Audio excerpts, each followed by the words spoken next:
The number one thing I see killing people's gains is their mindset. I can say that confidently, having trained a few hundred people.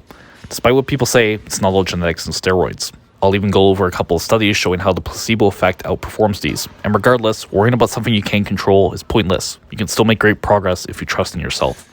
Like I said, from training a few hundred people, I can tell how successful they will be pretty quickly and pretty reliably by how neurotic they are. And I don't mean this as a personal insult like it's a character flaw.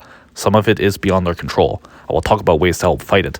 But simply put, neuroticism kills gains. You often get into these feedback cycles with training. How much you believe in yourself will determine how much effort you want to put in. How much effort you put in will affect your results, and your results feed back into your mindset, repeating this cycle over and over again. I myself was a small, weak, unathletic kid when I first started lifting. I only squatted and deadlifted around one plate for 5 reps to start. The first time I tried benching, I got stapled by 80 pounds. Yet I never doubted I could be an elite lifter. And my delusions worked. I've made it to Worlds 3 times, and now I have an over 1,900 pound total in competition. I know dozens of elite lifters, and virtually all of them are the same. They don't get too neurotic about their training. Well, beyond just these anecdotes, I also have actual studies. The first one investigated genetics. They found that telling people they had good or bad genetics actually affected their exercise performance more than actually having the good or bad genetics. In other words, your beliefs about your genetics have more of an effect than the actual genetics themselves. The second group of studies has to do with steroids. The first found that giving lifters a placebo steroid led to 8 times the rate of strength gains. The second gave them a placebo fast-acting steroid that led to an instantaneous 70-pound gain in 1 rep max strength.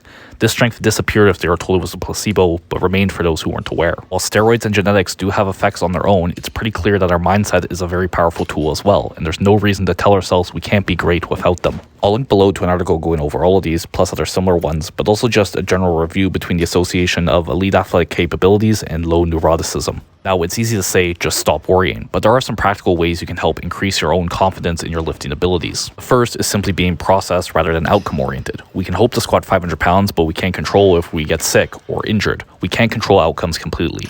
But we can, for the most part, control processes. We can make sure we don't skip any lifting sessions. We can make sure that we bulk and add an extra 10 pounds. We can focus on going harder on our accessory work. They're all things that are perfectly within our power to control that lead to the outcome we want. And even if we can't perfectly control the outcome, unless you're at a truly elite level, if you're working very hard, you're basically always going to see progress in at least some manner. Second is just the types of goals you set. For example, the goal of a 500-pound squat isn't a good one if you're currently squatting 300 pounds. You want to focus on something more short-term first. First off, the number one way to be more confident is to successfully hit your goals, and you're more likely to fail a big goal. Start with smaller ones first. It's easy to procrastinate on big goals saying, oh, I have lots of time until then. Small goals like going from a 300-pound to a 315-pound squat should be done in the shorter term and will make you avoid procrastination.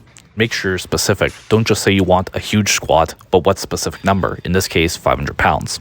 And lastly, set yourself up to succeed with your program. The simplest way to boost confidence, again, is to be successful. It's why I'm big on starting my training cycles light and making slow jumps. For example, maybe I could start light and add 20 pounds to my working sets every week, but I'm going to burn out pretty quickly that way.